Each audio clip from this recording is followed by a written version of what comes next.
Welcome to the Government News Brief on Monday, February 8, 2016.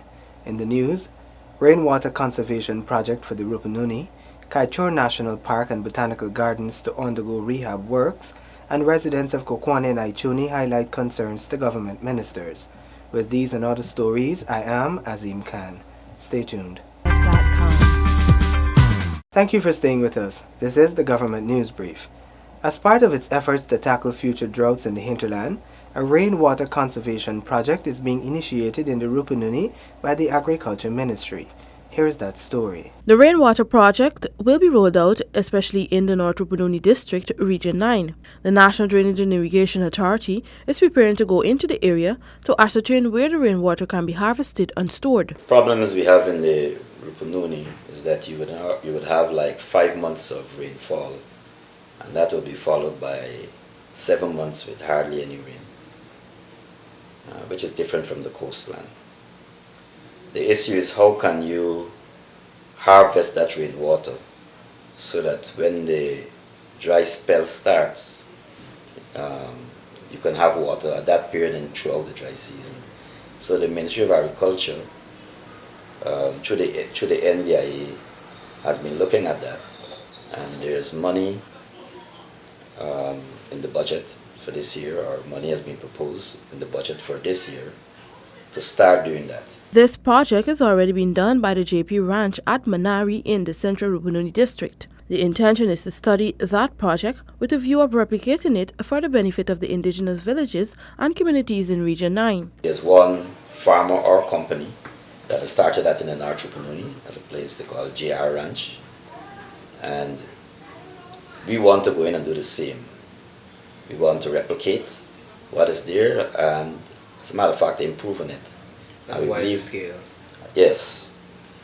We believe that if we can do that, then we'll change the entire Rupununi. Because what is happening at present is that when someone wants to plant in the Rupununi, that person tends to ask for land adjacent to a river or a creek.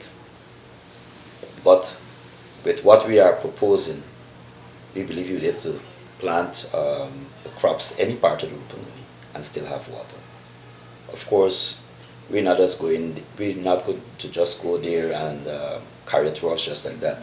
There are a number of engineering tests that we would have to do.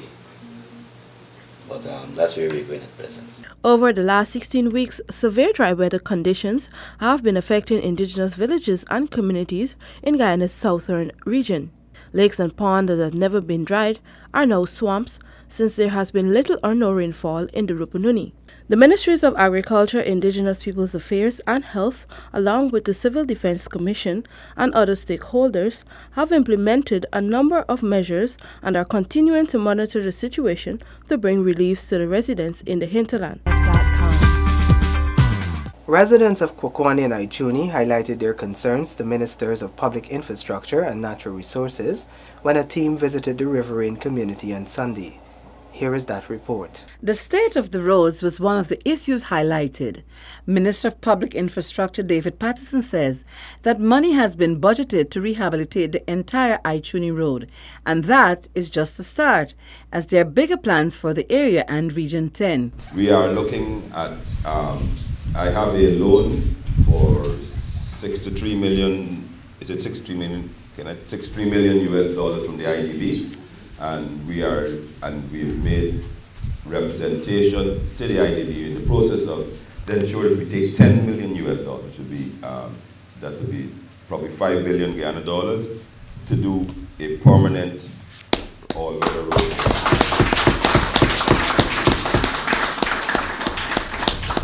And that has to be, we have to expend that money before the end of 2018. Ituni is a small riverine community close to Linden with just over 200 residents, which has evolved as a result of bauxite mining. The minister explained that in the interim, there will be maintenance of the Ituni Road. He is also aware of the residents' complaints about the poor quality of the maintenance, but pointed out that the equipment used for repairs are old. The minister promised that by mid-year, things will be much better for the residents as new equipment were bought in 2015 and the 2016 budget also caters for more equipment. Minister Patterson made a commitment to the residents on the issue of electricity. We are going big into renewable energy, as you would know. What I'm doing for other remote areas which have generators powered by diesel or fuel, I'm actually putting in solar farms, bigger solar farms. I'm not talking about the 65-watt system you would see in the remote villages. We're doing that for Bartica at the moment. We're doing that for Mabaruma. I'm doing that for Leg One, Fort Island. We're putting it in certain other places.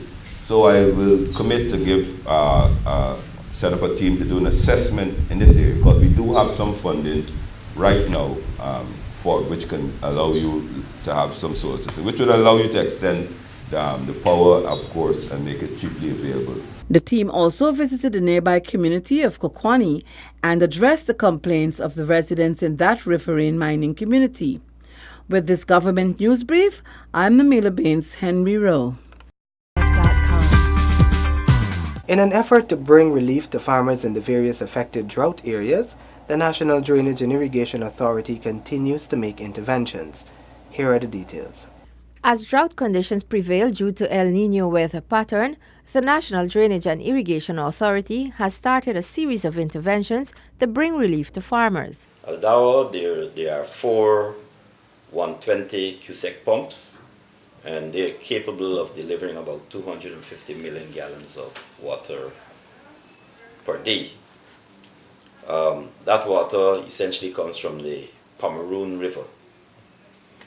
One of the problems we've had is that as you pump water from the Dawo pumping station, that accelerates the movement of salt water up the river.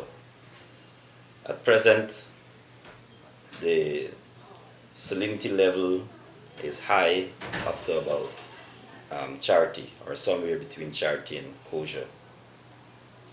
And we have uncomfortable levels as far as Jackal.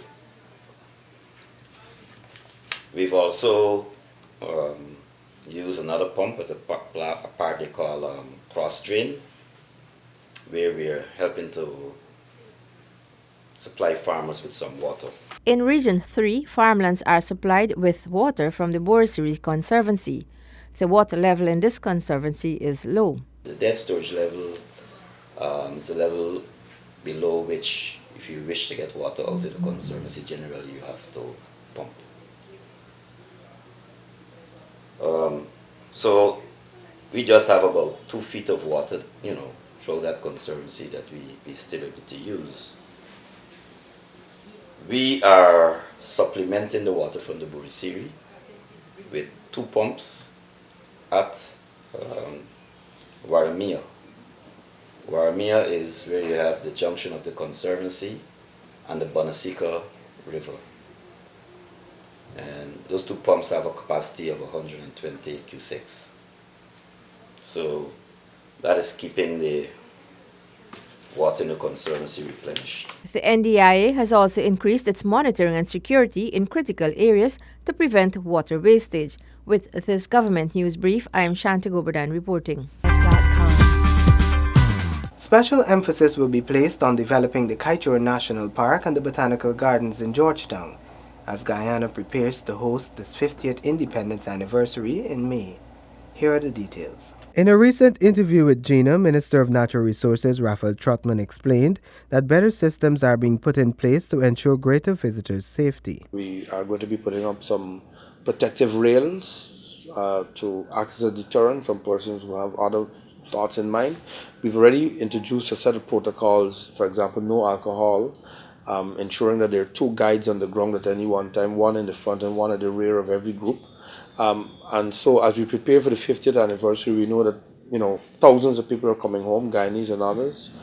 And so we want to make sure that Kaichor is ready for them in its full glory. Meanwhile, in Georgetown, plans will soon come on stream to overhaul the botanical gardens. We'd like to take it back, and this is the President's dream, to have it go back to its original intent as a place of botany, where people could come and see the different plant species of Guyana that we're famous for.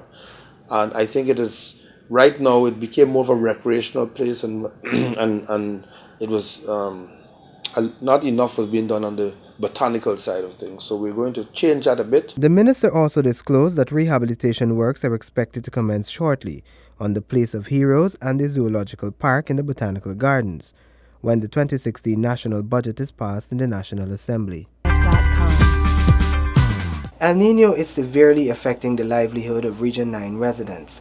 However, the Civil Defense Commission is working vigorously to aid the situation. Here now is that report. Upper Takatu Upper Essequibo region is currently experiencing major water problems due to El Nino weather conditions, which are affecting food sources. However, the Civil Defense Commission is engaged in helping the affected residents. What we did is that we have delivered to the region 27 450 gallon tanks, and 15 water pumps, that is 2-inch water pump with both intake and outtake fittings. The plan is for the region to distribute those tanks and pumps to the areas that are most affected. Additionally, Mr. Ramsarup says assistance will be given to shore up their food supply. There might be a possibility that we might have to give them rations as well, because their sources, which is mainly cassava, is going to be out. And the amount that they did plant, they could now make enough farine or cassava bread to last them this long period. Assistance has been sought from the United States Embassy, and 250 water filters are expected. Despite this water shortage, the region is not affected by any severe health problems. With this government news brief, I am Shanti Gobadan reporting. We have come to the end of the government news brief on Monday, February 8, 2016. The government news brief, along with all other GINA programs, can be found on our website. We are also on Facebook and YouTube.